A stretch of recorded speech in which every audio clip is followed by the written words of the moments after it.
కొందరు మగాళ్ళకి తన భార్య కంటే ఎదుటివాడి భార్యనే ఎక్కువ అందంగా పద్ధతిగా కనిపిస్తుంది. కానీ ఆ అందం వెనుక ఉన్న అసలు నిజాన్ని వివరిస్తూ ఒక చిన్న స్టోరీ చెప్తాను, జాగ్రత్తగా వినండి.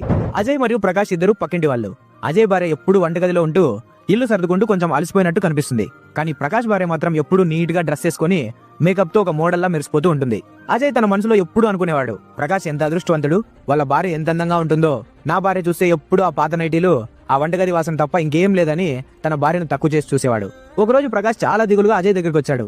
అప్పుడు అజయ్ అడిగాడు, ఏంటి ప్రకాష్, అంత అందమైన భార్య ఉంది, నీకు ఏం తక్కువ అని ఎలా ఉన్నావు అని. అప్పుడు ప్రకాష్ కళ్ళల్లో నీళ్లు పెట్టుకుని ఒక మాట చెప్పాడు, అజయ్, నీకు నా భార్య బయటికి మేకప్ తో అందంగా కనిపిస్తుంది కావచ్చు, కానీ ఆ అందం కోసం నేను సంపాదించేదంతా ఖర్చు అవుతుంది. ఆఫీస్ నుండి నేను అలసిపోయి ఇంటికి వెళ్తే నాకు కనీసం ఒక గ్లాసు మంచినీళ్ళు ఇచ్చే ఓపిక కూడా ఆమెకుండదు. కనీసం పిల్లల్ని కూడా పట్టించుకోదు. ఎప్పుడు ఫోన్, మేకప్, షాపింగ్, ఇదే ఆమె ప్రపంచం. కానీ నీ భార్యను చూడు, తన అందంగా కనిపించడం కంటే నీ కుటుంబాన్ని అందంగా తీర్చిదిద్దడం మీద దృష్టి పెడుతుంది. నువ్వు వెళ్లేసరికి వేడివేడి అన్నం వడ్డిస్తుంది. నీ తల్లిదండ్రులను కన్నబిడ్డలా చూసుకుంటుంది. నీ ఇల్లు ఒక స్వర్గంలో ఉందంటే దానికి కారణం నీ భార్య త్యాగం. రంగులను చూసి మోసపోకు అజయ్, నిజమైన అందం మనసులో ఉంటుందన్నాడు. ఆ మాట విన్న అజయ్కి అప్పుడు అర్థమైంది, తాను ఒక రత్నాన్ని ఇంట్లో పెట్టుకుని బయట దొరికి రంగురాల కోసం ఆశపడుతున్నానని. చూశారు కదా ఫ్రెండ్స్, పక్కవాడి కంచంలో అన్నం ఎప్పుడు ముద్దగానే కనిపిస్తుంది. ఎదుటివారిని చూసి ఆశపడ్డం అంటే మన దగ్గర ఉన్న బంగారాన్ని పడేసి పక్కవాడి దగ్గర ఉన్న ఇత్తడిని కోరుకోవడం లాంటిదే.